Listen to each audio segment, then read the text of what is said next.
عن أبي هريرة رضي الله تعالى عنه عن النبي صلى الله عليه وسلم قال: ألا أدلكم على ما يمحو الله بهن الخطايا ويرفع به الدرجات؟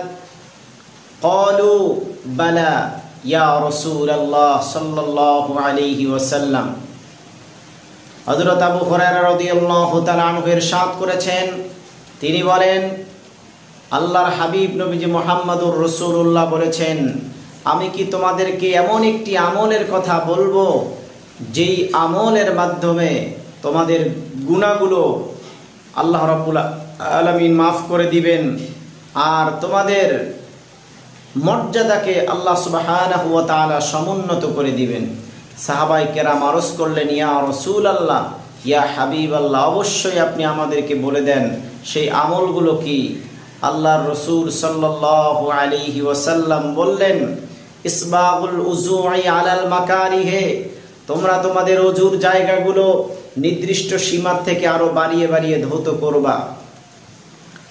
যেই পর্যন্ত ধৌত করার সীমা রয়েছে তার থেকে আরো বাড়িয়ে বাড়িয়ে তোমরা তোমাদের ওযুর জায়গাগুলো ধৌত করবা।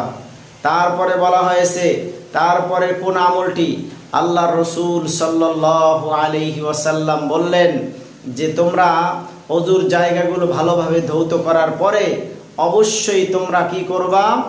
অবশ্যই তোমরা ওয়াকাতরাতুল খুতা ইলাল মসজিদি, আর মসজিদে তোমরা পায়ে হেঁটে মসজিদে যাইবা। যত বেশি তোমরা কদম ফেলবা তত বেশি মর্যাদা আল্লাহ সুবহানাহু ওয়া তাআলা তোমাদেরকে দান করবেন, তোমাদেরকে নেকি বাড়াইয়া দিবেন, সওয়াব দান করবেন।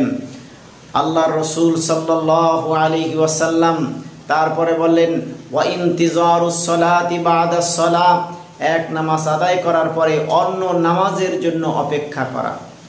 তাহলে আমরা তিনটা জিনিস এখানে পাইলাম। ইসবাগুল উযুই আলাল মাকারিহে, প্রত্যেক ওযুর অঙ্গগুলো সীমার চাইতে আরো বেশি ধৌত করা।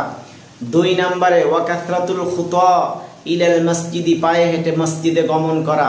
3 নম্বরে ওয়া ইনতিজারুস সালাতি বাদাস সালাহ, এক নামাজ আদায় করার পরে অন্য নামাজের জন্য অপেক্ষা করা।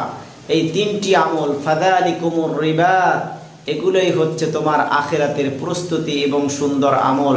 এই আমল যদি করতে পারো তোমাদের গুনাহ আল্লাহ সুবহানাহু ওয়া তাআলা মাফ করে দিবেন আর তোমাদের মর্যাদাকে আল্লাহ তাআলা সমুন্নত করে দিবেন। সুবহানাল্লাহ।